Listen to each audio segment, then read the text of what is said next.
conceda a sua graça, Ele abençoe aqui nossa cidade, onde a nossa igreja está, que Ele coloque sobre nós governantes retos, íntegros, que temem o nome dEle e que trabalhem para o bem comum de toda a cidade.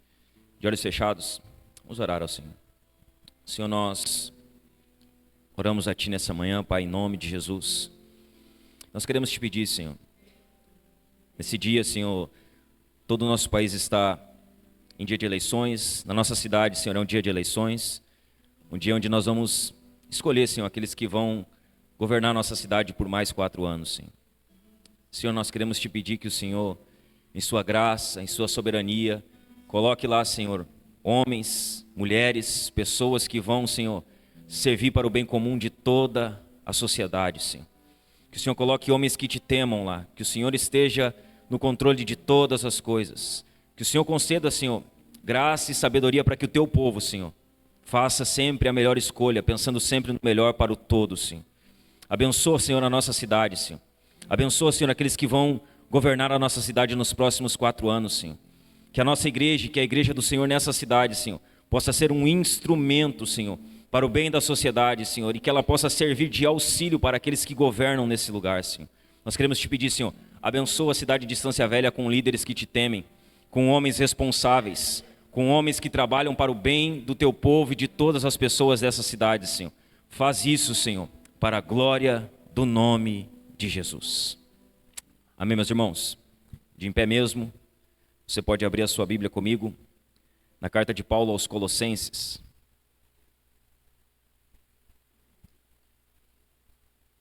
Carta de Paulo aos Colossenses, no capítulo 1, os versos 13 e 14. Hoje é um dia, domingo de ceia, de comunhão do povo de Deus. Vamos ouvir a Sua palavra, vamos ceiar, vamos louvar o nome do nosso Deus nesse domingo. Colossenses, capítulo 1, os versos 13 e 14. Hoje nós vamos fazer uma parada na nossa série e vamos falar um pouquinho a respeito da obra de Cristo. Colossenses capítulo 1, nos versos 13 e 14.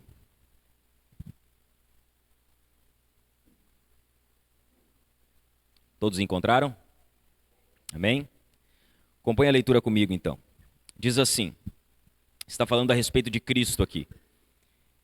Ele nos libertou do poder das trevas e nos transportou para o reino do seu Filho amado, em quem temos a redenção, a remissão dos pecados. Até aí, irmãos. Você pode sentar com a sua Bíblia aberta, glorificando e adorando ao nome de Jesus nessa manhã. Louvado é o nome de Jesus. Louvado é o nome de Jesus. Essa manhã, irmãos, manhã de ceia, nós temos por costume aqui, né? Sempre enfatizar um pouco da obra de Cristo na cruz, o que Cristo fez por nós. Porque é isso que nós vamos fazer ao partir o pão, ao beber do cálice, é lembrar da obra que Jesus consumou por nós na cruz do Calvário. E hoje não vai ser diferente. Hoje eu quero falar sobre a primazia de Cristo na obra da redenção. A carta de Paulo aos Colossenses é uma carta que ela exalta a superioridade de Cristo em tudo. Nós cantamos isso agora há pouco, né? Então a carta de Colossenses ela tem por esse propósito exaltar a superioridade de Cristo. Paulo em Colossenses ele está dando a Cristo a primazia. Ele está dizendo que Cristo é superior a tudo, é superior a todos, que tudo depende dele, que ele criou todas as coisas, que ele é a imagem do Deus invisível. Paulo ele ressalta aqui a primazia, a superioridade de Cristo. E por um único propósito. A igreja de Colossos, a qual Paulo escreve, é uma igreja onde os falsos mestres eles estavam se infiltrando no meio da igreja. E os gnósticos, ou o gnosticismo, ele estava avançando de forma forte no meio da igreja. Paulo então ele escreve essa carta, instruindo a igreja de Colosso a respeito da superioridade de Cristo. Paulo está aqui refutando o gnosticismo, refutando o ensino dos falsos mestres gnósticos. Pastor, o que o gnosticismo pensava e o que ele pensa, porque o gnosticismo ainda existe. O gnosticismo ele tinha por filosofia, né, por crença, eles afirmavam que a matéria era má. Então, para os gnósticos, a matéria era essencialmente má. E a matéria, quando nós falamos, é tudo aquilo que é criado. todas as coisas criadas, o ser humano criado. Para os gnósticos a matéria era má, e por a matéria ser má, a consequência disso é que Cristo, sendo Deus, não poderia ser o criador de todas as coisas. Porque Cristo, sendo Deus, não criaria algo que era mal. Então os gnósticos se infiltram ali. Eles começam a disseminar aquele ensino dizendo: a matéria é má. Se Cristo é Deus, Cristo não criou todas as coisas. Se Cristo é Deus, Ele não pode redimir todas as coisas, porque a matéria é essencialmente má. De acordo com a filosofia dos gnósticos, Jesus ele era uma das muitas emanações provenientes de Deus. Então o gnosticismo não cria que Jesus era Deus. Ele cria que Jesus era alguém que emanava a Deus. Era alguém que apresentava quem Deus era. Eles criam que Cristo era uma emanação proveniente de Deus, por meio das quais os seres humanos poderiam alcançar o ser divino. Então o que os gnósticos ensinavam? Que Jesus não era o caminho, que Jesus ele era um dos caminhos. Que Jesus era uma das maneiras que as pessoas tinham para chegar a Deus, que ele não era a única maneira, que ele era uma das emanações de Deus. Os falsos mestres de Colossos, da mesma forma que os falsos mestres de hoje, eles não negavam a importância de Jesus. Eles não tiravam Jesus da cena, eles tiravam Jesus do trono. Eles diziam: Jesus ele tem o seu papel, mas o papel dele não é um papel de primazia. Jesus ele tem a sua importância, mas ele não é tão importante assim como vocês pensam. Os falsos mestres gnósticos, eles fazem semelhante aos falsos mestres de hoje. Eles destronizam Jesus, dando a Cristo a proeminência e não a preeminência. O que Paulo vai fazer aqui? Paulo ele vai destruir os argumentos do gnosticismo. E como ele faz isso? Ele faz isso instruindo a igreja de Colosso. Ele escreve para aquela igreja, mostrando que Cristo não é uma emanação de Deus, mas que Cristo é a imagem do próprio Deus. Ele vai dizer que Cristo é a imagem do Deus invisível. Paulo vai destruir o argumento dos gnósticos, mostrando que Cristo não é um ser intermediário por meio do qual o mundo material veio a existir, mas que Cristo é o Criador de todas as coisas. Paulo ele vai destruir o argumento dos gnósticos, mostrando que Cristo ele não é um espírito iluminado, que veio para conduzir o homem a Deus pelos atalhos do conhecimento místico ou esotérico, mas que Cristo é o Redentor que veio ao mundo para resgatar o homem pelo sangue da sua cruz. Quando Paulo escreve aos Colossenses, ele vai exaltar a supremacia de Cristo. Ele vai dizer: olha, os gnósticos dizem que Cristo tem a proeminência. Eu vou escrever para vocês dizendo que Cristo ele tem a preeminência. Ele é a primazia, ele é superior a tudo, ele é superior a todos. Nesse texto que nós lemos aqui, irmãos, nós vamos examinar a primazia de Cristo num aspecto, no aspecto da redenção. Então Cristo ele tem a primazia na obra da redenção. Os falsos mestres gnósticos haviam chegado a Colosso disseminando o seu falso ensino. Eles negavam as doutrinas da criação, eles negavam a doutrina da redenção. Eles negavam tanto o fato de Cristo ser o Criador, quanto o fato de Cristo ser o Redentor de todas as coisas. Paulo refuta esse ensino. Ele vai refutar o ensino dos gnósticos. Ele vai trazer aqui, e vai destacar nesses 2 versículos que nós lemos, Paulo destaca algo de extrema importância. Os versos 13 e 14, Paulo está falando da redenção, daquilo que Cristo fez para nos salvar. E nesses 2 versículos, Paulo vai destacar aqui 4 verdades, mas não verdades pequenas. 4 grandes verdades a respeito da salvação que temos em Cristo. O que Paulo vai exaltar aqui nos versos 13 e 14? Nós recebemos uma grande salvação, como nós falamos alguns domingos atrás. Essa salvação ela é grande, é uma salvação que se destaca. E Paulo aqui ele vai destacar 4 grandes verdades, nos versos 13 a 14. E é aqui que nós vamos nos deter. 4 grandes verdades a respeito da salvação que temos em Cristo Jesus. A primeira grande verdade: Deus nos libertou do império das trevas. A primeira grande verdade a respeito da salvação que nós temos em Cristo é que Deus, por intermédio de Cristo, nos libertou do império das trevas. Outrora, todos nós que estamos aqui hoje, cultuando a Jesus, todos nós que estamos aqui hoje, louvando a Jesus, todos nós que estamos aqui hoje para partir o pão e beber do cálice, outrora éramos trevas. Outrora, vivíamos nas trevas. E sabe qual a primeira grande verdade a respeito da salvação que temos em Cristo? É que Deus nos libertou do império das trevas. Deus nos libertou desse lugar. Olha o que diz a primeira parte do verso 13. Diz, Ele nos libertou do poder das trevas. E o Ele aqui é sujeito oculto, está falando de Cristo. Cristo nos libertou do império das trevas. Nós estávamos em trevas, vivíamos em trevas, éramos trevas, mas Cristo nos libertou deste lugar. Cristo nos arrancou do império das trevas. E algumas coisas que precisam ser destacadas aqui. A primeira delas, existe um império do mal em ação no mundo. Se Cristo nos libertou do império das trevas, é porque existe o império das trevas. E esse império das trevas, ele está em ação hoje no mundo. Esse império das trevas, ele existe, ele está em ação no mundo. Irmãos, o mal é uma realidade concreta. Existe um ser maligno, completamente corrompido, que governa o reino das trevas. Satanás, ele é o príncipe deste mundo. Ele governa o sistema deste mundo. Satanás, ele existe, ele é completamente corrompido. O Deus desse reino é Satanás, que é chamado de diabo, maligno, tentador, destruidor, pai da mentira, assassino, príncipe das trevas, Deus desse século. Esse reino existe, o império das trevas existe, e quem governa esse império é Satanás, o diabo, a antiga serpente, o dragão de Apocalipse. Ele governa esse reino, o Deus deste reino é Satanás. Esse reino das trevas, ele é das trevas, porque é um reino de escravidão, é o reino do pecado, é o reino da devassidão, é o reino da mentira, do engano e da condenação eterna. Existe um império do mal em ação. A segunda coisa aqui que nós precisamos observar, o segundo ponto, existe o império do mal em ação, e o homem não pode se libertar sozinho desse império. Existe o império do mal, existe o império das trevas, e sabe qual a triste notícia para a maioria das pessoas? É que elas não podem sair desse império por conta própria. Elas não têm a capacidade de libertar a si mesmo desse império das trevas.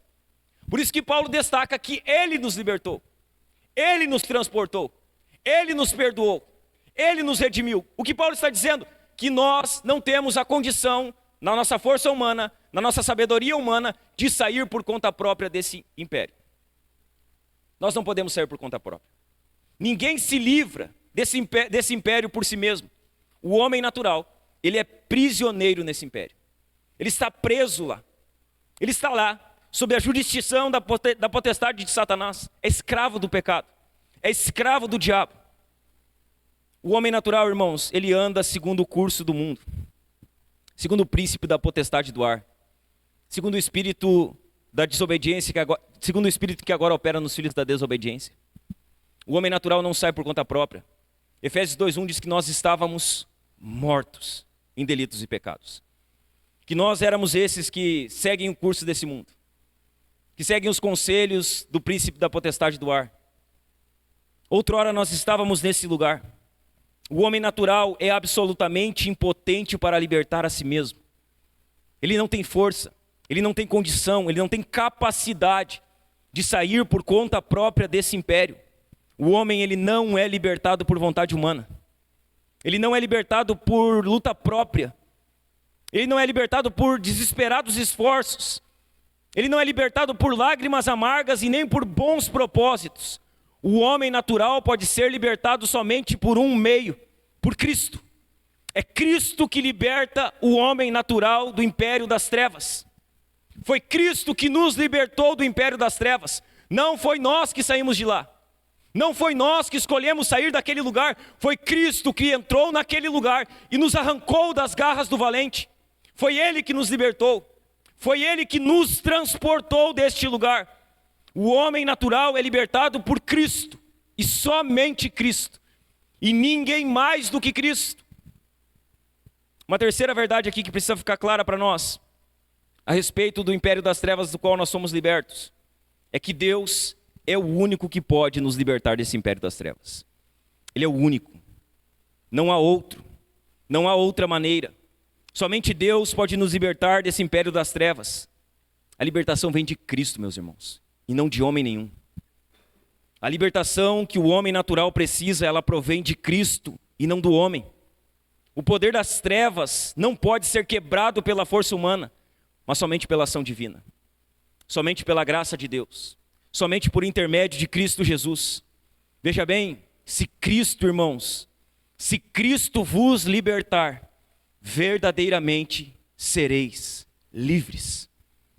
Se Cristo vos libertar, verdadeiramente sereis livres.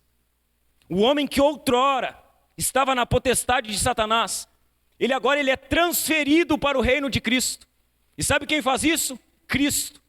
É Cristo quem liberta o homem natural da sua condição de pecado. Não poderíamos nos livrar da culpa e do castigo do pecado por conta própria. Não poderíamos. Nenhum de nós tinha essa condição de ser liberto da culpa, de ser liberto da escravidão do pecado. Somente Jesus é capaz de nos libertar dessa condição. E sabe qual a boa notícia que eu tenho para você essa manhã, irmãos? Ele fez isso. Somente Jesus pode libertar o homem natural do pecado.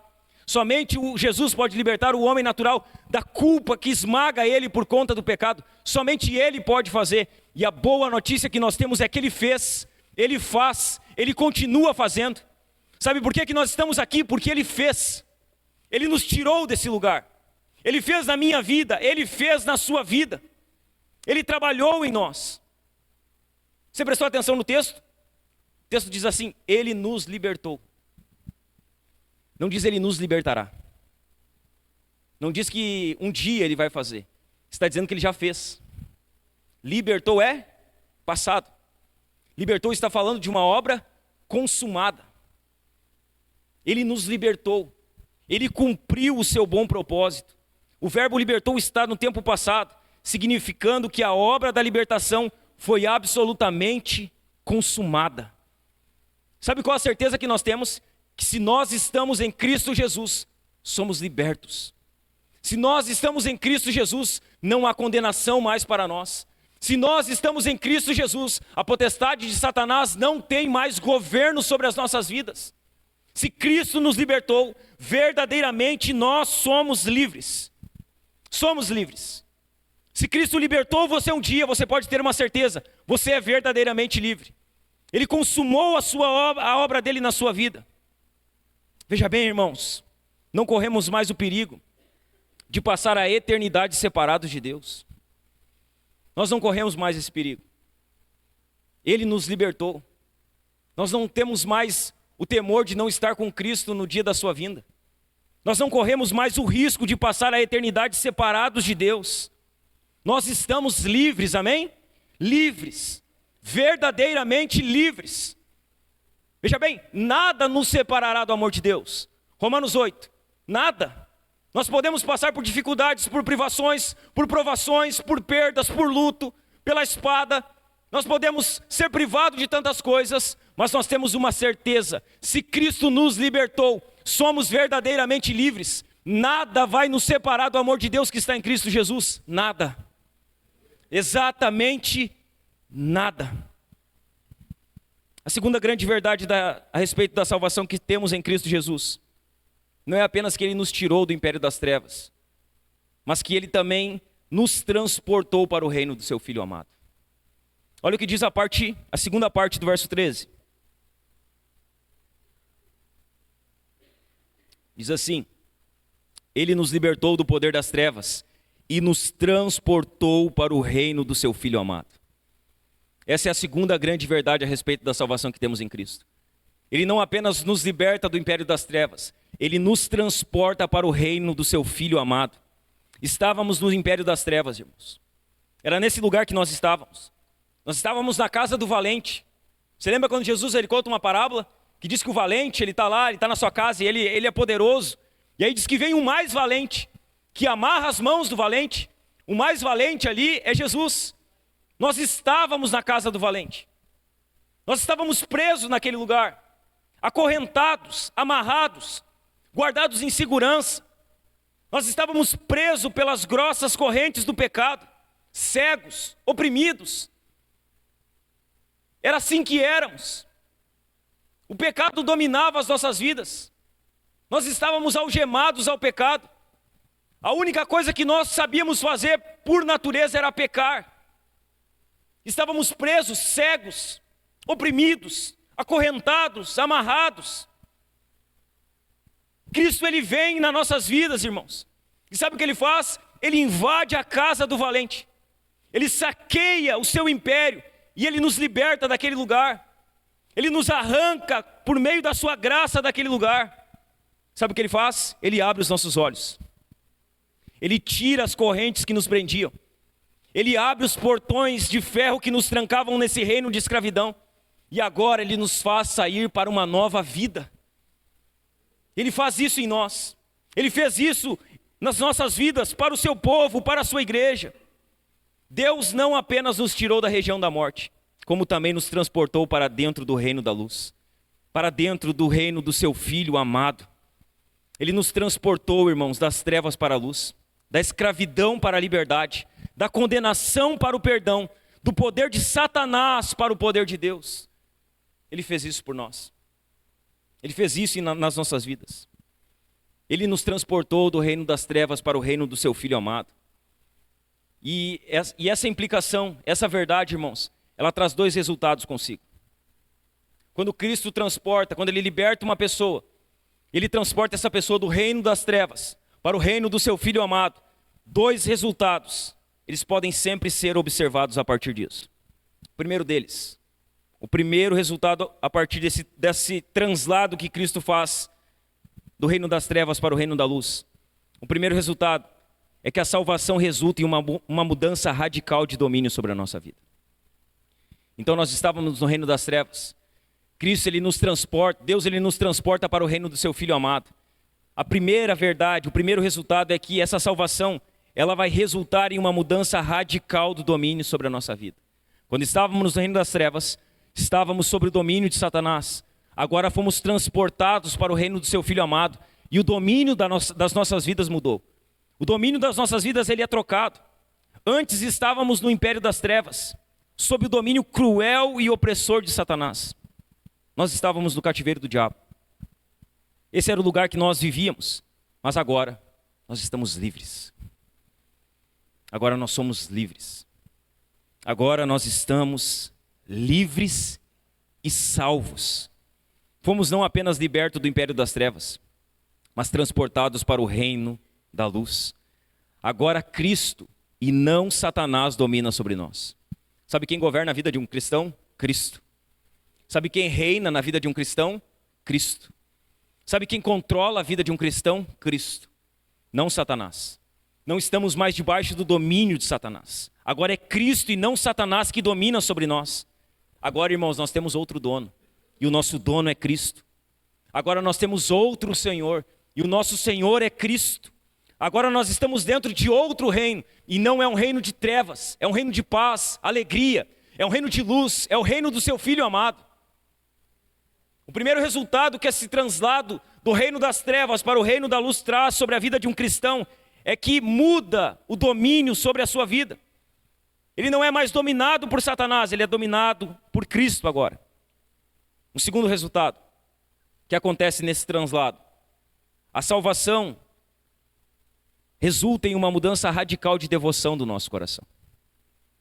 Então, quando nós estávamos no reino das trevas, nós éramos devotos do diabo, servos de Satanás, obreiros dele. Nós fazíamos tudo o que ele queria. E sabe como ele chama os seus servos? Cavalos. São os cavalos dele. Ele monta nos seus cavalos. Quando nós estávamos no reino das trevas, o nosso coração estava devoto a Satanás. Nós servíamos a ele, fazíamos a sua obra. Quando nós somos transladados para o reino da luz, a devoção do nosso coração ela é transformada. O nosso coração já não está mais devoto ao diabo e à sua obra. Ele está devoto agora a Cristo e à sua obra. Veja bem, no reino das trevas, nós servíamos a um príncipe carrasco. Satanás é um príncipe carrasco, ele não tem dó dos seus servos. Ele não tem pena dos seus servos. Ele não tem misericórdia dos seus servos. Ele monta nos seus servos. Ele chama os seus servos de cavalo. Ele humilha os seus servos. Nós estávamos nesse reino outrora, servindo esse príncipe carrasco. Sabe o que ele fazia conosco? Ele nos oprimia. Ele nos escravizava. Ele nos mantinha prisioneiros para a morte eterna. Só que as coisas mudaram a partir de Cristo. As coisas mudam quando Cristo chega na vida de um cristão. Agora, irmãos, nós vivemos no reino da luz, do amor, da paz e da vida eterna. É nesse lugar que estamos agora. No antigo reino, nós estávamos debaixo de cruel escravidão. No reino da luz, nós somos livres. Não estamos mais escravizados. Não somos mais oprimidos. No reino das trevas, Satanás queria nossa morte, irmãos. Ele queria nos conduzir para a condenação eterna. Mas no reino da luz, Cristo morreu para nos dar vida. Veja bem, meus irmãos. Cristo nos transportou do reino das trevas para o reino do seu Filho amado. Para que agora o sirvamos de forma espontânea, alegre, excelente, devotando a nossa vida totalmente a Ele. Quando Ele nos translada do reino das trevas para o reino do seu Filho amado, a devoção do nosso coração é mudada. Veja bem, nós servíamos a Satanás por escravidão. Quando Cristo nos liberta, Ele não quer o nosso serviço por escravidão. Ele quer o nosso serviço por amor a Ele, por devoção a Ele, por gratidão a tudo aquilo que Ele fez por nós. Você já parou para pensar, meu irmão e minha irmã que está aqui, que na maioria das vezes, quando nós éramos escravos do reino das trevas, nós servíamos a Satanás com excelência? Você já parou para pensar que quando nós estávamos no império das trevas, nós não tínhamos hora para fazer a vontade do diabo. Nós não tínhamos dia para fazer a vontade do diabo. Nós não olhávamos para os nossos recursos para fazer a vontade do diabo. Que o nosso coração estava devoto a Ele de tal maneira que nós não nos importávamos com nada. Que se fosse preciso, nós atravessávamos a cidade para fazer a sua vontade. Você já parou para pensar que muitas vezes os crentes foram mais devotos ao diabo quando eram escravos do diabo do que são devotos a Cristo quando Cristo os translada do reino das trevas para o reino da sua maravilhosa luz? Você já parou para pensar isso? A salvação muda a devoção do nosso coração. E aí eu pergunto para você, como está a devoção do seu coração para com o Senhor? Como está a sua devoção? O seu coração é um coração devoto a Cristo, entregue a Cristo, rendido a Cristo. Você é alguém que se devota a Cristo com constância. Depois que Cristo translada você do império das trevas para o reino da sua maravilhosa luz, como você serve a Ele hoje? Você serve a Cristo de forma alegre? Você serve a Cristo de forma excelente? Você serve a Cristo de forma deliberada, espontânea? Como você serve a Cristo hoje, meu irmão? Você serve a Ele com alegria, com excelência, com espontaneidade, de forma insistente? Você serve a Ele por gratidão, por tudo aquilo que Ele fez na sua vida, tirando você do império das trevas? Seu coração é um coração devoto a Ele? Você está disposto e disposta a se sacrificar por Jesus? A dar a sua vida por Cristo? Muitos de nós davam a vida pelo diabo, irmãos.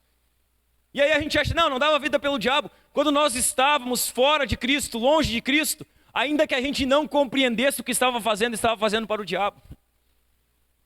Muitos de nós davam a vida pelo diabo. E hoje tem dificuldade de dar a vida por Cristo, de devotar o coração a Cristo. Como está a sua devoção? A salvação muda a devoção do nosso coração. Ela muda, irmãos. Servir a Cristo para quem foi transportado do império das trevas para o reino da sua maravilhosa luz é motivo de alegria, é de prazer. Sabe, dar excelência para Ele deveria ser comum para nós, porque Deus, quando Ele deu o que tinha de mais excelente por nós. Como está a devoção do nosso coração? A terceira grande verdade a respeito da salvação que temos em Cristo é que além dele nos tirar do império das trevas, é que além dele nos transportar para o reino do seu Filho amado, a terceira grande verdade é que Deus, Ele nos redimiu por meio do seu Filho. Nós temos remissão dos pecados. Nós somos perdoados. E essa é uma grande verdade a respeito da salvação. Talvez nós não paramos para pensar que nós éramos inimigos de Deus. Essa era a nossa condição antes de Cristo entrar nas nossas vidas. Nós éramos inimigos de Deus. Nós éramos filhos da ira, merecedores da ira de Deus. Sabe o que Deus faz por meio de Cristo? Ele nos redime dos nossos pecados. Deus, ele nos redimiu por meio do seu Filho. Olha o que diz o verso 14, a primeira parte. Ele nos libertou do poder das trevas e nos transportou para o reino do seu Filho amado, em quem temos a redenção. Em quem nós recebemos a remissão dos pecados. Em quem nós recebemos o perdão pela culpa do pecado que nós carregávamos. Quero destacar aqui 3 pontos, irmãos. O primeiro deles, Deus nos redimiu em Cristo. E Ele nos redimiu para sermos sua propriedade exclusiva. Deus nos comprou para Ele, por meio de Jesus. Quando Deus envia Cristo, quando Cristo ele morre na cruz, ressuscita ao 3º dia, Deus estava ali comprando para si um povo seu, um povo especial, um povo zeloso de boas obras, um povo exclusivo. Quando Deus nos redime do pecado, Ele nos compra. Ele nos redimiu para sermos a sua propriedade exclusiva. A palavra redenção, ela significa libertar um prisioneiro ou um escravo, mediante o pagamento de um resgate. É isso que significa a remissão, é libertar alguém que estava escravo por meio de pagamento. Então nós estávamos presos. Sabe o que Deus faz? Ele nos resgata, Ele paga a dívida para a nossa libertação. Ele envia o seu Filho para morrer por nós. Ele nos redime, Ele nos liberta. Éramos prisioneiros e escravos, mas Deus envia o seu Filho para nos redimir, para nos libertar, para pagar o preço que nós não conseguiríamos pagar, que nenhum de nós teria a capacidade e a condição de pagar. Deus nos comprou para Ele, irmãos, e hoje nós somos sua propriedade particular. Somos de Deus, somos propriedade particular de Deus, somos de Deus por direito de criação. Ele nos criou à sua imagem e semelhança, mas nós também somos de Deus por direito de redenção.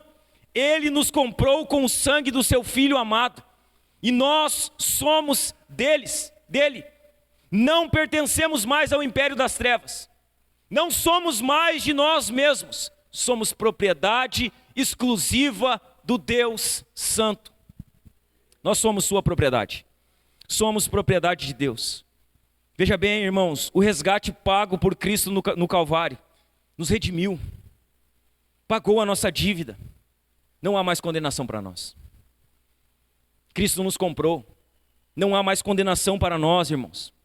Nós estamos aqui, fomos redimidos, fomos perdoados, não seremos nunca mais condenados.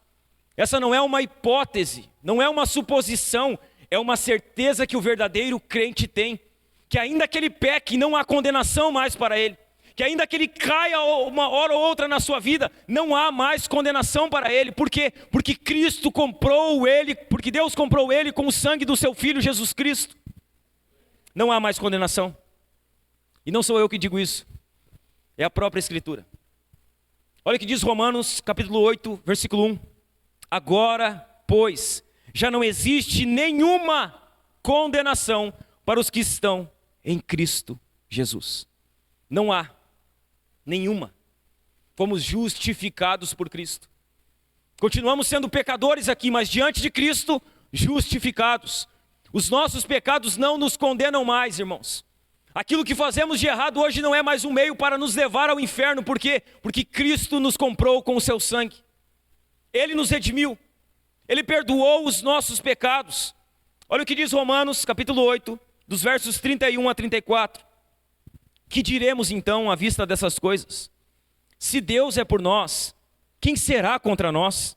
Aquele que não poupou o seu próprio Filho, mas por todos nós o entregou, será que não nos dará graciosamente com ele todas as coisas? Olha o que Paulo vai dizer na sequência. Quem intentará acusação contra os eleitos de Deus? Quem acusa os eleitos de Deus? Quem pode condenar os eleitos de Deus? Quem se levanta em juízo contra os eleitos de Deus? Paulo continua dizendo, é Deus quem os justifica. Quem os condenará? É Cristo Jesus quem morreu, ou melhor, quem ressuscitou, o qual está à direita de Deus e também intercede por nós. Nós somos comprados. Somos propriedade exclusiva de Deus. Ele nos redimiu por meio do seu Filho. O segundo ponto aqui é que Deus, irmãos, Ele pagou um altíssimo preço pela nossa redenção. Então fomos comprados. Jesus, Ele nos comprou, não há mais condenação para nós. E essa pode ser a parte boa da história. E às vezes é a parte que nós mais enfatizamos. Eu sou cristão, não há mais condenação, Jesus morreu por mim. O que nós sempre precisamos lembrar em paralelo a tudo isso, é que Jesus Ele não pagou qualquer preço. Jesus pagou um altíssimo preço. Jesus pagou o preço mais caro que poderia ser pago. Ele pagou o preço de sangue. Então, todas as vezes que nós nos lembrarmos que não há mais condenação para nós, que nós somos salvos pela graça mediante a fé, nós precisamos colocar do lado disso, que Cristo Ele teve que entregar a sua vida para que nós recebêssemos essa salvação. Que esse perdão não veio de graça. Ele é de graça por nós, Ele é por meio da graça para nós, mas Ele custou o sangue de Jesus. Deus, irmãos, pagou um altíssimo preço pela nossa redenção. Veja bem, você que está sentado aqui, Deus pagou caro por você. Ele pagou muito caro. Ele pagou um preço altíssimo. Ele não comprou você com prata, nem com ouro. Prata e ouro é nada, comparado ao preço que Deus pagou para que seus pecados fossem perdoados. Ele pagou com o sangue do seu Filho.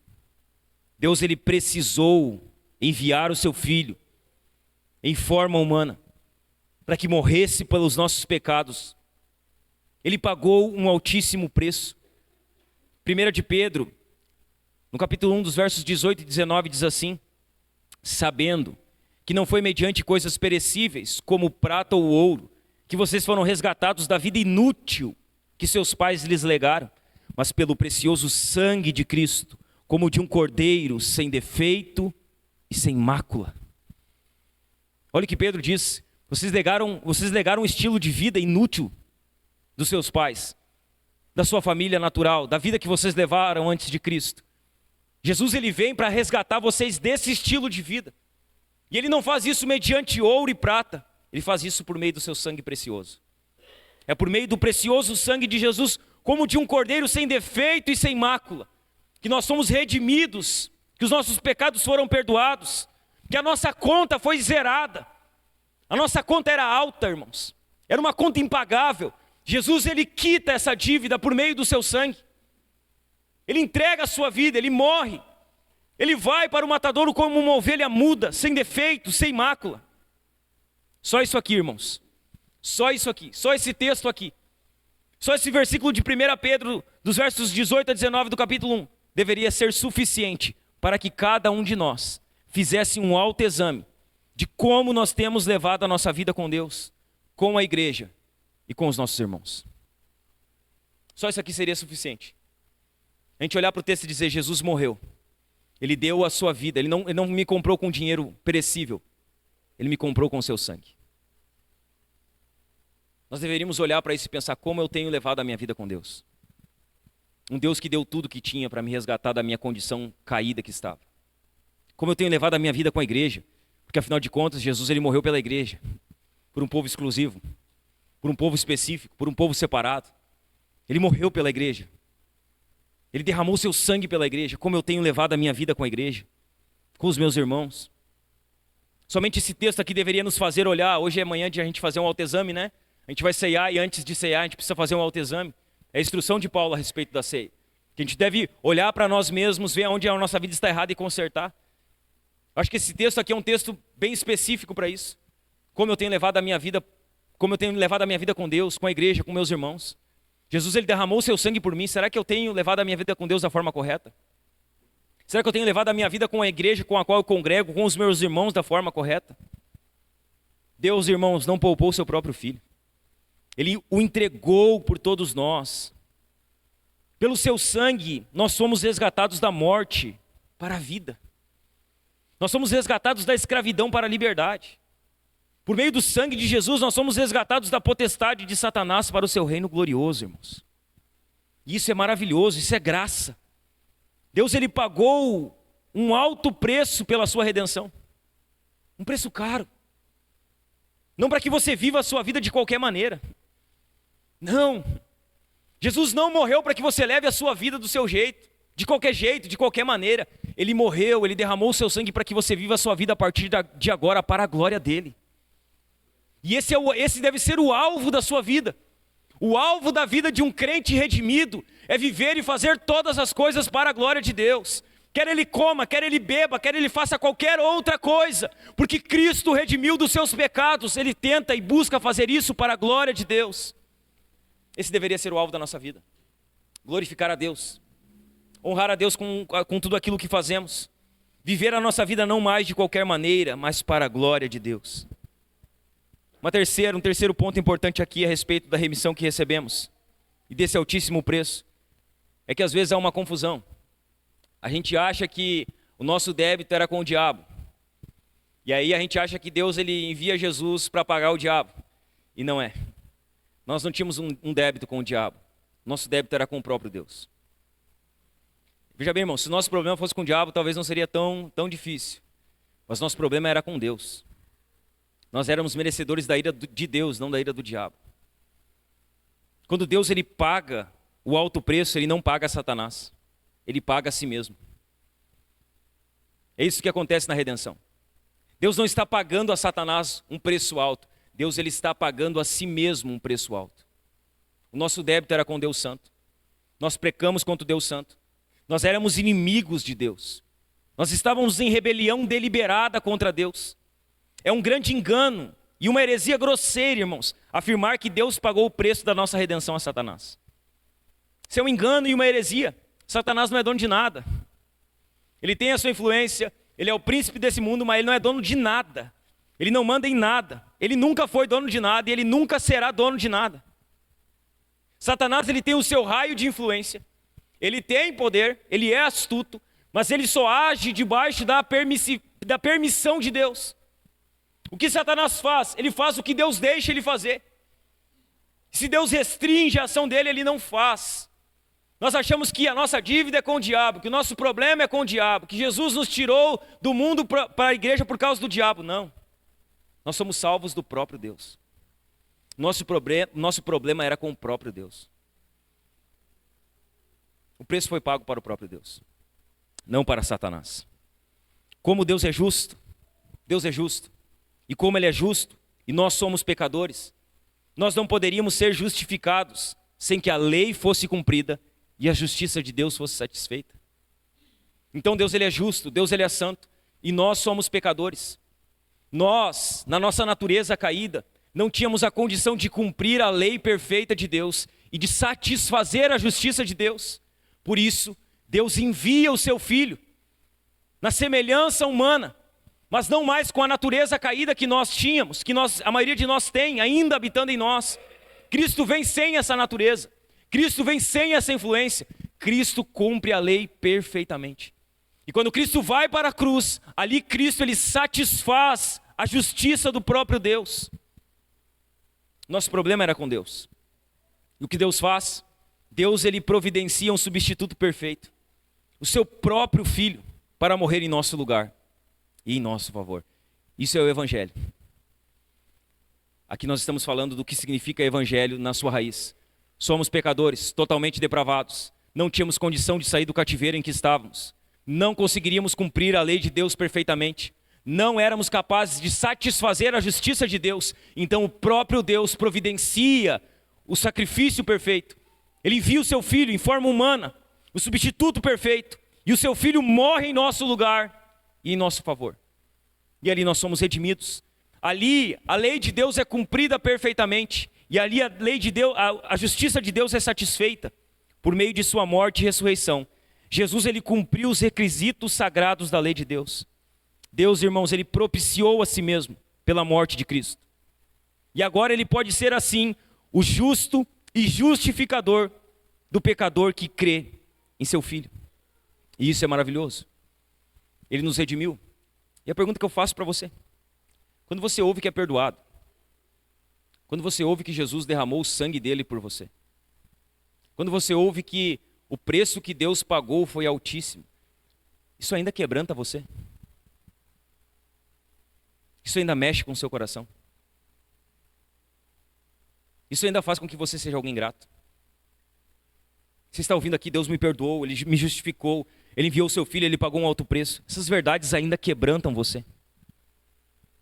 Você ouvir aqui, como você está ouvindo nessa manhã, que você é propriedade exclusiva de Deus.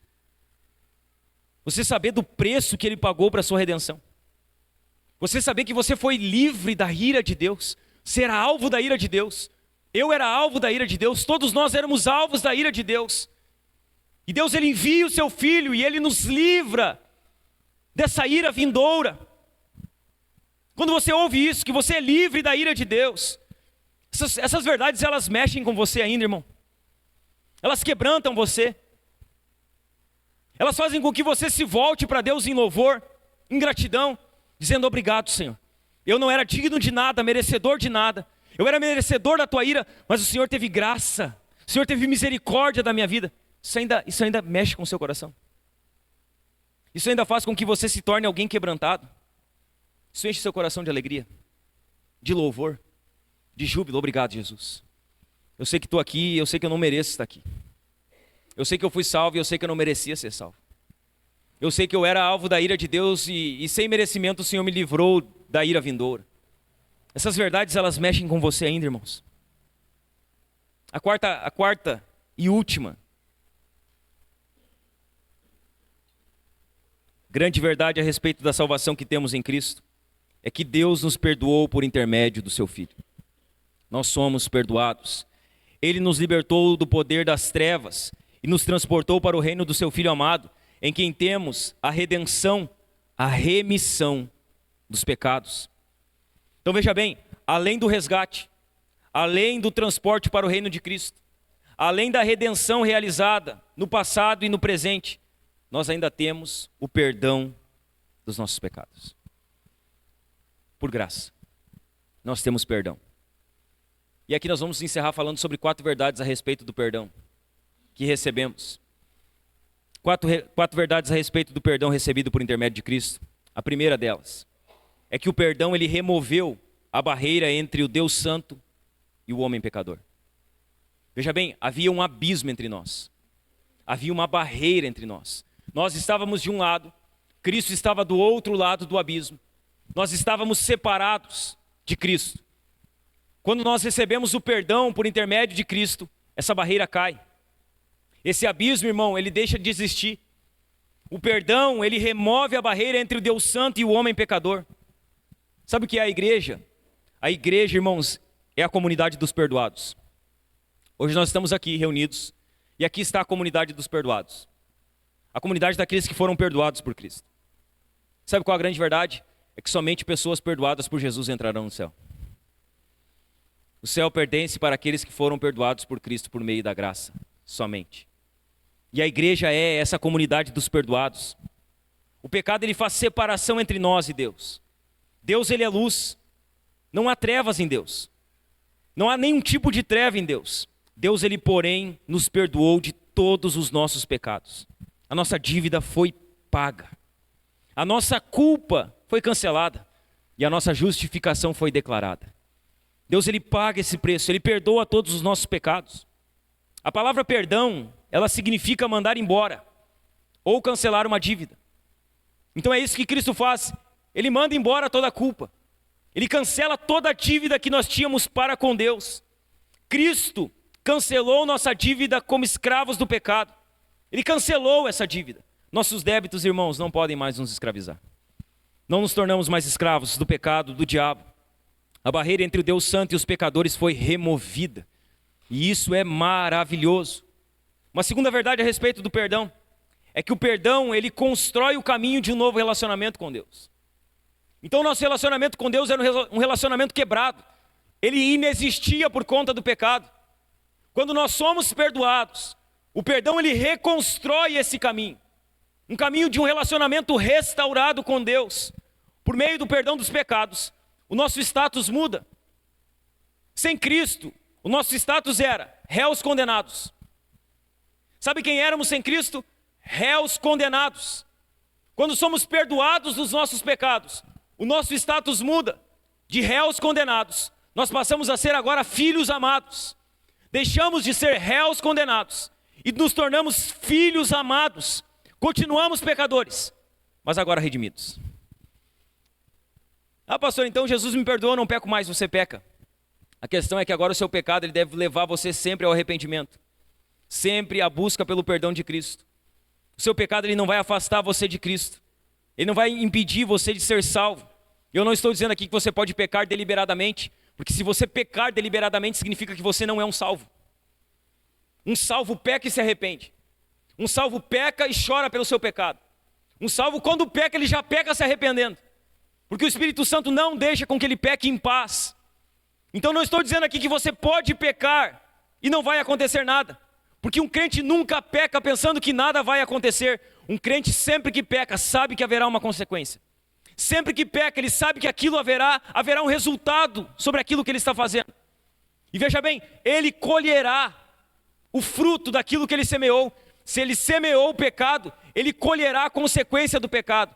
A questão é que agora o pecado não serve mais para matar ele, ele conduz ele ao arrependimento. Ele conduz ele à busca pelo perdão. Então não estou aqui barateando a graça, dizendo que você foi salvo pela graça e você pode pecar que não vai dar nada. Vai dar. E se você pecar, você vai ver que vai dar muito mal. Vai dar ruim. E vai dar bem ruim. A questão é que se você é um crente, você não pecará em paz. Você pecará chorando. Você pecará com seu coração triste. Você pecará já sendo inquietado pelo Espírito Santo, dizendo, você pecou. Se arrependa. Você está fazendo o que não é para você fazer. Se arrependa. Um crente, quando peca, peca assim, irmãos. Ele já peca inquieto. Ele já peca incomodado por conta do pecado. Continuamos pecadores, mas agora somos redimidos. Veja bem, quando um filho peca contra o pai, ele não deixa de ser filho. O filho pecou contra o pai, ele não deixou de ser filho daquele pai. A filiação ela não é quebrada quando um filho faz algo errado pelo pai. É filho para sempre. Vai ser filho para o resto da vida. O que ele pode perder é a comunhão do pai. Ele pode fazer algo que impeça ele e o pai, ele e a mãe, de terem comunhão. Mas isso não vai fazer com que ele deixe de ser filho. Ele vai continuar sendo filho. A filiação não é quebrada. Da mesma forma com Cristo. Nós podemos pecar. Sabe o que acontece quando nós pecamos? Quando nós pecamos, nós perdemos a comunhão com Deus.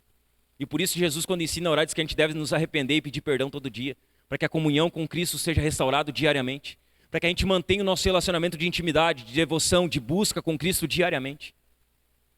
Mas quando nós pecamos, irmãos, nós não deixamos de ser mais filhos de Deus. Nós perdemos a comunhão, mas não perdemos a filiação. Por meio de Cristo, através da confissão, nós podemos receber constantemente o perdão e a restauração.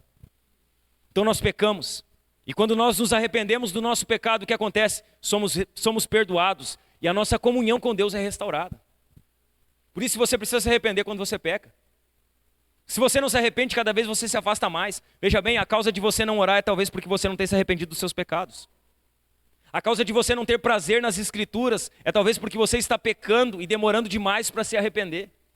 A causa de você talvez não estar sentindo mais tanta fome e sede de Deus, da sua presença, é porque talvez você está pecando e você não está sendo rápido no arrependimento. A comunhão está quebrada. Essa comunhão é restaurada somente por meio de confissão de pecados, por meio da busca pelo perdão. Toda vez que você confessa o seu pecado, Deus perdoa você e restaura a sua comunhão com Ele. Então preste atenção aqui. Se você está aqui essa manhã, meu irmão, e você tem pecado, você não tem vencido o pecado, se arrependa. Talvez você está aqui sentado e você tem pecado, tem sido lento, porque seu coração, o pecado ele vai endurecendo no nosso coração. Talvez você tenha pecado, seu coração está endurecendo, ou está endurecido. Se arrependa hoje. Confesse seu pecado hoje. Jesus está aqui para perdoar você hoje, irmão. Ele está aqui para restaurar a sua comunhão com Ele. Ele está aqui para restaurar o seu relacionamento íntimo com Ele. Se você tem pecado, se arrependa. Confesse o seu pecado ao Senhor e receba restauração e perdão. Jesus, Ele perdoa você do seu pecado, apenas confesse Ele. Jesus não está aqui para condenar você porque você pecou. Jesus está aqui para perdoar você por onde você tem pecado. Então confesse seu pecado a Ele. Jesus, Ele é poderoso para restaurar você, irmão. Confesse seu pecado, se arrependa. Jesus, Ele perdoa você e Jesus, Ele restaura você. Uma terceira verdade a respeito do perdão é que o perdão alivia a alma do peso da culpa. Sabe o que o perdão faz? O perdão, ele tira o fardo da culpa do nosso ombro. E aí nós, muitas vezes, vamos pecando, não nos arrependemos, e o fardo vai pesando, irmãos. O fardo fica pesado aqui. E aí a gente vai dizendo assim, pequei, não vou fazer isso, pequei, não vou na igreja, pequei, não vou no culto de ceia, pequei, não vou lá participar das questões da igreja, sabe por quê? Porque vai pecando e o pecado, ele pesa. Ele pesa na nossa alma. Ele faz com que a gente carregue um fardo que não precisaríamos carregar. Sabe o que o perdão faz? O perdão remove esse fardo pesado. O perdão, ele alivia a alma do peso do pecado. O perdão de Deus remove de sobre o pecador o peso esmagador da culpa. Por que é importante o que a gente vai fazer aqui nessa manhã? Porque tem muita gente que vem para a igreja, irmão, no culto de ceia e não quer ceiar. E ela diz assim, eu não posso ceiar porque eu pequei. E o seu pecado não pode ser o motivo que faz com que você não ceie. O seu pecado tem que ser o motivo que leva você ao arrependimento. Veja bem, deixar de ceiar não vai resolver o seu problema. Não vou ceiar porque eu pequei. Vai resolver? Vai resolver você não ceiar porque você pecou? Será que não é melhor você se arrepender? Será que antes de você partir o pão e beber do cálice, não é melhor que você confesse o seu pecado? E que assim você coma do pão e beba do cálice? O pecado ele pesa, ele nos esmaga, irmãos. Ele é um peso demasiado. E aí muita gente acha que vai aliviar o peso do pecado tomando remédio. Não vai. Não vai. Remédio não remove o peso do pecado. Veja bem, falsas alegrias não vão remover o peso do pecado. Tem gente que peca, daí ela quer apagar, ou ela quer pelo menos satisfazer, ou tirar um pouquinho daquele peso. Aí ela vai para a bebida. Ela bebe, ela usa drogas, ela faz tudo que não deve fazer. E ela acha que aquilo vai trazer alívio para a alma dela. Vai trazer 2 horas, 3 horas. Depois, além de o peso do pecado continuar esmagando, ainda vai trazer uma dor de cabeça do inferno. Não vai. Veja bem, essas coisas não removem o pecado. Remédios não removem o peso da angústia do pecado. Falsas alegrias não removem. Drogas, bebidas, isso não vai tirar o peso do pecado. Mais dinheiro não vai remover o peso da culpa do pecado. Nada disso tem poder para fazer essas coisas. Todas essas tentativas serão inúteis para remover o peso da culpa do pecado. São inúteis. Toda vez que você tenta aliviar o peso do pecado com alguma coisa que não é Cristo, será inútil. Você chegará no outro dia com o fardo ainda mais pesado. Tudo isso é inútil, irmãos. São tentativas inúteis. Sabe por quê? Porque somente em Jesus, você vai encontrar aquilo que o seu coração anseia. Somente nele. É só em Cristo que o seu coração será satisfeito. O seu coração anseia por tanta coisa. O seu coração está sempre buscando tanta coisa. O seu coração está sempre tentando ser satisfeito em tanta coisa. E nada satisfaz o seu coração. Nada preenche o anseio do seu coração. Porque somente Cristo é poderoso para isso. Somente em Jesus a sua alma recebe alívio. Somente em Jesus. Não nos remédios, não no dinheiro, não nas falsas alegrias, mas em Cristo. Somente em Jesus o peso da culpa é removido. Somente em Jesus. Somente nele. Então veja bem, meu irmão e minha irmã, se a sua alma tem carregado o peso da culpa, responda ao convite de Jesus nessa manhã. Jesus, ele faz um convite para você. Ele convida você que está cansado, sobrecarregado, com a sua alma pesada, sendo esmagado por conta do pecado. Ele convida você no Evangelho de Mateus, no capítulo 11, dos versos 28 a 30, dizendo: venham a mim todos vocês que estão cansados e sobrecarregados. Venham a mim. Sua alma está pesada, o peso do pecado está esmagando a sua alma. Jesus convida você nessa manhã.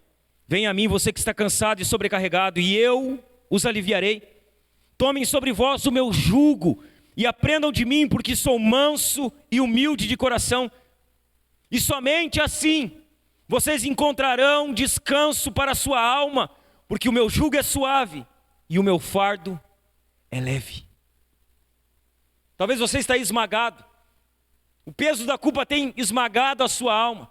Você está tentando resolver isso de todas as formas. Não há outra solução. Venha a Cristo nessa manhã. Venha a Ele. Jesus, Ele é poderoso para remover esse fardo dos seus ombros. Jesus é poderoso para trazer alívio para a sua alma. Jesus é poderoso para te dar um fardo leve, um jugo suave. Você quer descanso? Você não encontrará descanso em remédio algum. Você não encontrará descanso em bem material algum. Você não encontrará descanso em satisfações passageiras em nenhum momento. Se você quer descanso, você só encontrará descanso em Cristo. Ele é poderoso para dar descanso para a sua alma. Jesus pode fazer isso. Jesus está aqui nessa manhã, irmãos, para fazer isso. Se você entrou aqui angustiado, com a sua alma pesada, Jesus está aqui para trazer alívio sobre a sua alma, para remover o peso da culpa, para tirar tudo aquilo que tem esmagado a sua alma constantemente. Uma quarta verdade sobre o perdão dos pecados é que o perdão que recebemos de Deus é o padrão do perdão que devemos oferecer aos nossos ofensores. Esse é o padrão. Jesus nos perdoa para quê? Para que a gente seja perdoador. Por que Jesus nos perdoou? Para que a gente perdoe. E veja bem, há um padrão nesse perdão. E o padrão do perdão é Cristo. Poxa, pastor, está falando de perdão de novo, já falou domingo passado. Pois é, talvez Deus queira falar com pessoas aqui sobre perdão. O perdão, o padrão do perdão que recebemos de Deus é o padrão do perdão que devemos oferecer aos nossos ofensores. Veja bem, o perdão que Deus oferece aos pecadores é um ato de sua graça. Sabe por que Deus nos perdoa? Porque Ele é gracioso. Quem merece o perdão? Ninguém. Quem é digno do perdão de Cristo? Nenhum de nós. Por que Cristo nos perdoa? Graça. Única, exclusiva e puramente graça. Não merecemos ser perdoados. Não merecemos. Tampouco temos a capacidade de conquistar esse perdão. Nenhum de nós merece o perdão e nenhum de nós vai conquistar esse perdão. Somos incapacitados para isso. A questão agora é, saber que somos perdoados, irmãos, é uma excelente notícia. É ou não é? É bom você saber que você foi perdoado por Jesus. É bom você saber que não há mais condenação para você. É bom você saber que Deus ele estendeu graça sobre a sua vida. É bom ou não é? É bom. Essa é uma notícia maravilhosa. Só que a gente precisa ir além dela. Saber que somos perdoados é maravilhosamente bom. Só que a gente precisa ir além disso. A gente precisa estender esse mesmo perdão. A gente precisa perdoar. Precisamos ser perdoadores. Nós precisamos ir além do perdão recebido. Nós precisamos nos tornar homens, mulheres crentes que perdoam. E vou falar para você, não tente medir o merecimento de alguém quando você tiver que perdoar essa pessoa. Lembre-se sempre que você não merecia. Lembre-se sempre. Que às vezes a gente tem, né? Às vezes a gente é um fariseu, né? A gente acha que o outro nunca merece. E a gente acha que a gente é digno de alguma coisa. A gente era digno de uma coisa só, o inferno. Sabe o que a gente merecia? O inferno. Sabe o que a gente recebeu? A eternidade. Sabe qual é o nome disso? Graça. Deus estendeu graça sobre nós. Para que a gente estenda a graça sobre aqueles que precisam. Nós somos perdoados. Só que nós precisamos ir além disso. Nós precisamos perdoar. Como perdoados, agora devemos perdoar com esse mesmo tipo de perdão. O mesmo tipo de perdão. Que tipo é esse? A pessoa não merece, perdoe. A pessoa não é digna, perdoe. A pessoa fala mal de mim, perdoe.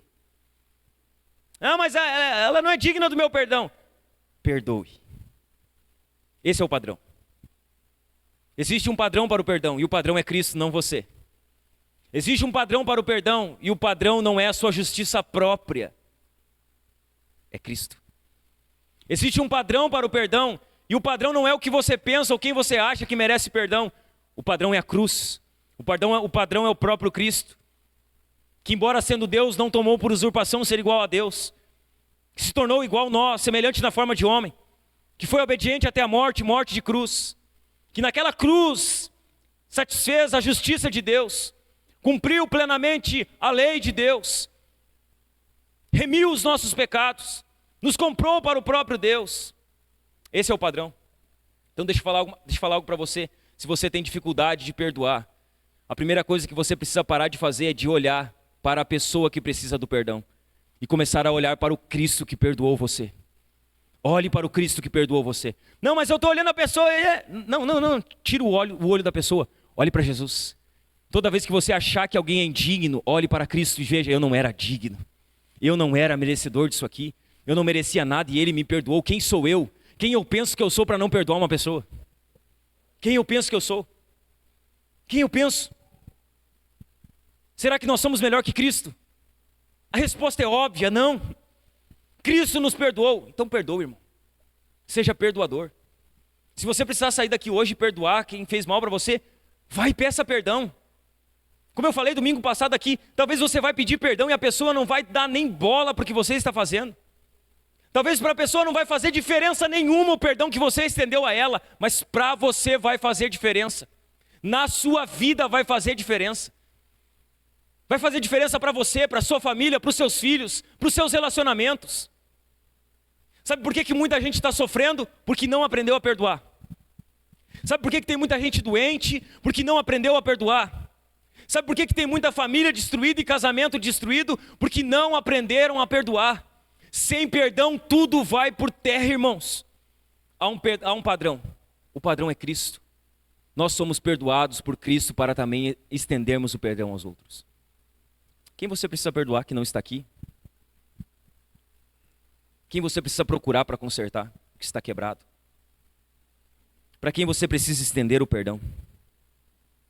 Aqueles que foram objetos do perdão de Deus, eles devem ser instrumentos desse perdão aos outros. Eles devem. O perdão é uma ordem para um cristão. Não é uma opção. Nós precisamos ser esse instrumento. Veja bem, irmãos, nenhuma outra pessoa poderia nos libertar. Nenhuma outra pessoa poderia nos tirar do reino de Satanás, levar para o reino de Deus, nos redimir, nos perdoar. Ninguém podia fazer isso. E tudo isso é inteiramente pela graça. Nenhum ser humano, nenhuma pessoa era capaz disso. A nossa redenção custou um alto preço. Jesus, ele derramou o seu sangue para nos livrar da condenação do pecado. Jesus, ele tem a primazia, ele é superior, ele é o primeiro em tudo e em todos e sobre todos. Ele tem a primazia na obra da redenção efetuada pelo seu povo. Veja bem, na obra da redenção, somente a Cristo toda a glória. Somente a Cristo. Nós vamos ceiar nessa manhã, irmãos. Que nós possamos fazer isso com o coração quebrantado diante do Senhor. Que a gente possa fazer isso em alegria e em arrependimento. Que a gente possa sair daqui disposto a perdoar todos aqueles que nos ofenderam. Porque um dia nós ofendemos a Cristo. Um dia nós nos rebelamos contra Cristo. Um dia nós éramos inimigos de Cristo e mesmo assim Ele nos perdoou. Ele nos restaurou. Ele nos trouxe para o reino da sua maravilhosa luz. Amém, meus irmãos? Vamos nos colocar de pé?